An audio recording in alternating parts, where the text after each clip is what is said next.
let's talk Dereck Chisora potentially looking at the Cruiserweight division.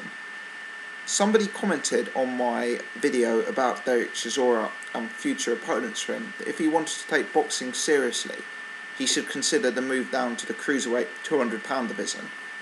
To be honest, when I saw the comment initially, and I forget who made it, so apologies for not crediting you if you're watching, but when I read the comment initially, I didn't think too much of it. I didn't even think it was a serious comment.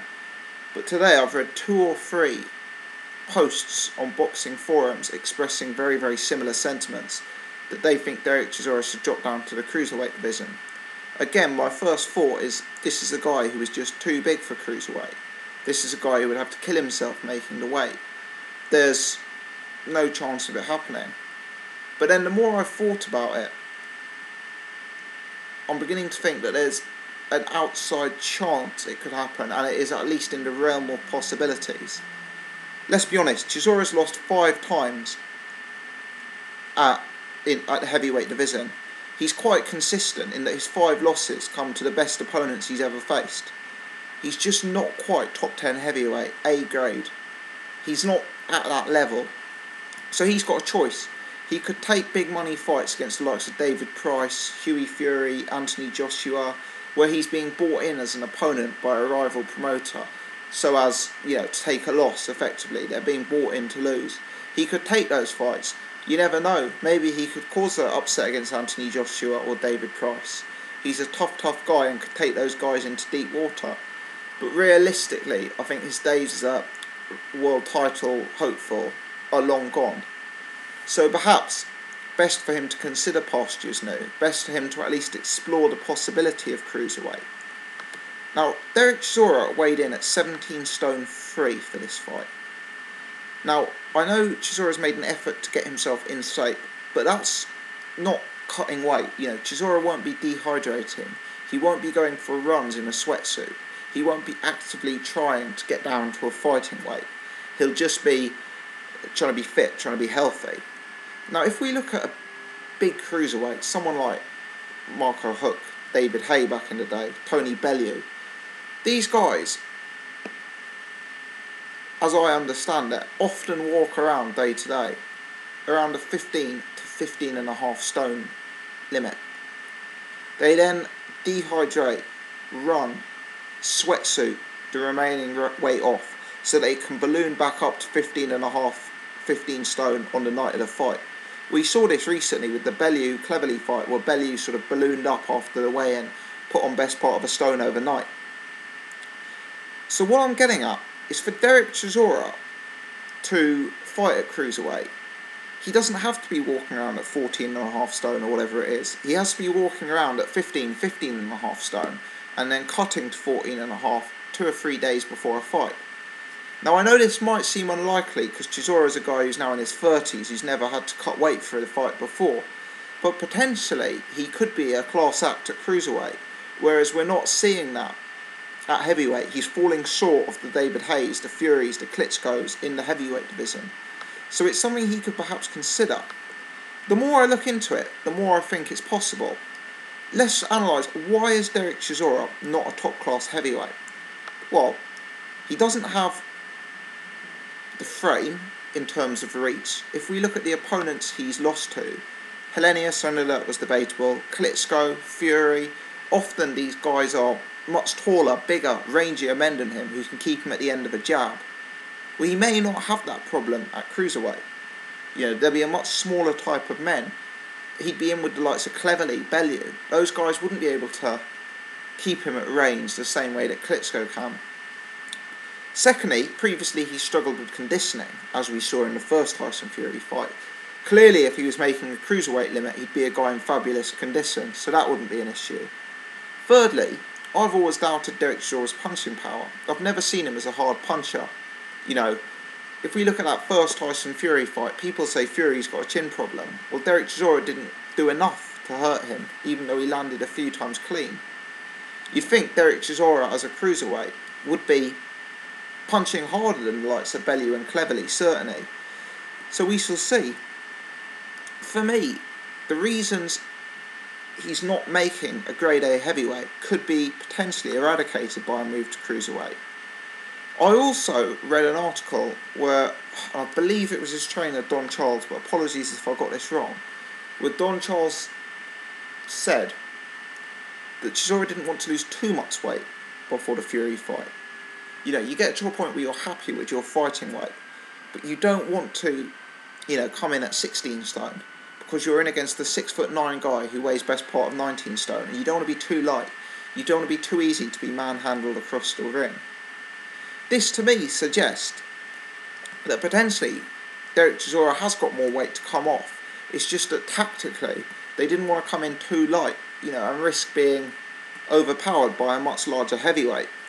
If you watch the documentary that aired before the Bad Blood card on Box Nation, you'll see Dereck Chisora a few weeks before the fight in a cafe with Steve Bunce, having a cappuccino and what appears to be a slice of cake. I mean, this isn't a guy who's killing himself to get down to 17 stone. Maybe if he cut out the cappuccinos, cut out the cake, did a bit more jogging, he'd find himself at 16 stone before he even had to really consider taking additional measures to start making the cruiserweight limit. Perhaps it is possible. I mean, I am not a sports scientist, but I spend a lot of times in gyms. I spend a lot of times with personal trainers. I do a bit myself. And I was at the weigh-in. I was staring at Dereck Chisora from no more than 6 foot away in his boxers. To me, the guy has the appearance of a man whose body fat percentage is between 18 and sort of 22%. I would say Dereck Chisora has circa 20% body fat. Now that's just to my eye. He may be slightly more, he may be slightly less. But I would say, with some degree of certainty, he'd come in between 15 and 25%. And I would guess he's about 20% body fat. Now, on a 17 stone man, or 17 stone free man as he weighed in, 20% body fat is quite a lot. It's 3.5 stone, approximately. Now, I may have got the percentages slightly wrong, but it's going to work out that the guy's carrying approximately 3.5 stone of body fat on him. Now, I do get that you don't want to have a six-pack for the sake of it. It needs to be functional. But there are fighters out there in the heavyweight division, like David Haye, Anthony Joshua, or in the cruiserweight division, like Nathan Cleverly, for example, who have the appearance of having a body fat percentage around the 10% mark. Now, Chisora has never been a kind of six-pack body beautiful heavyweight, which is fine.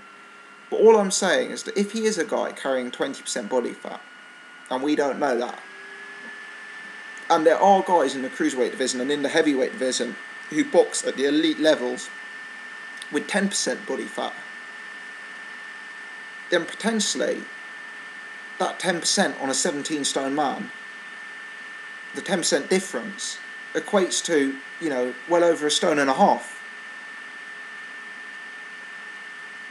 With Chisora weighing in lighter these days of 17 stone, but still visibly having the appearance of carrying, don't get me wrong, he looked in very, very impressive shape. I wouldn't say no to having that body myself, but he wasn't super lean. He really wasn't. There looked like quite a bit more to come off, and I think tactically they made the decision to keep some of it on so as not to be pushed around the ring by Tyson Fury. What I'm getting at is, even though he's quite a long way away from the cruiserweight limit, I think with small adjustments he'd find himself a stone lighter. And then we get into discussions where he's in the realms of possibility of cutting weight for a fight, specifically for a fight. So I don't think this is something that should be absolutely discounted. Let's not forget, I think the guy's 6'1". He's actually a shorter man than Nathan Cleverly and Tony Bellew.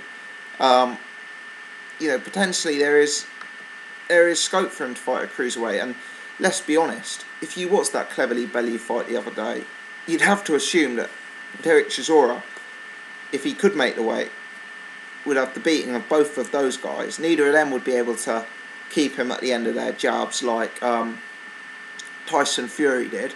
Neither of them would be able to use range against him, and his power would be very, very telling against those guys, whereas against the monsters of the heavyweight division, I don't think he hits quite hard enough. So I think having initially dismissed the idea and laughed it off, there's actually a few reasons why. I mean, all the reasons he's struggling at heavyweight would possibly be negated at cruiserweight if he didn't kill himself. And I still do think, looking at the guy and seeing him drinking his latte and eating his cake and seeing him carrying fat, potentially it is something that he could consider. It really depends, doesn't it? I mean, the money's in the heavyweight division. He's probably going to get more for a fight with Anthony Joshua or David Price than he is for winning a version of the cruiserweight title. So if his ambition is money and fame, he should go down the heavyweight route. But if he's one of these guys who only wants to compete if it can be at the elite level and with a view to a world title, there's at least grounds to discuss the possibility of cruiserweight. Let me know your thoughts. Have I gone insane? Is this worth discussing further? If he could make the weight, how do you view him against Bellew, Cleverly, Hook, Hernandez, etc.? Thanks for watching.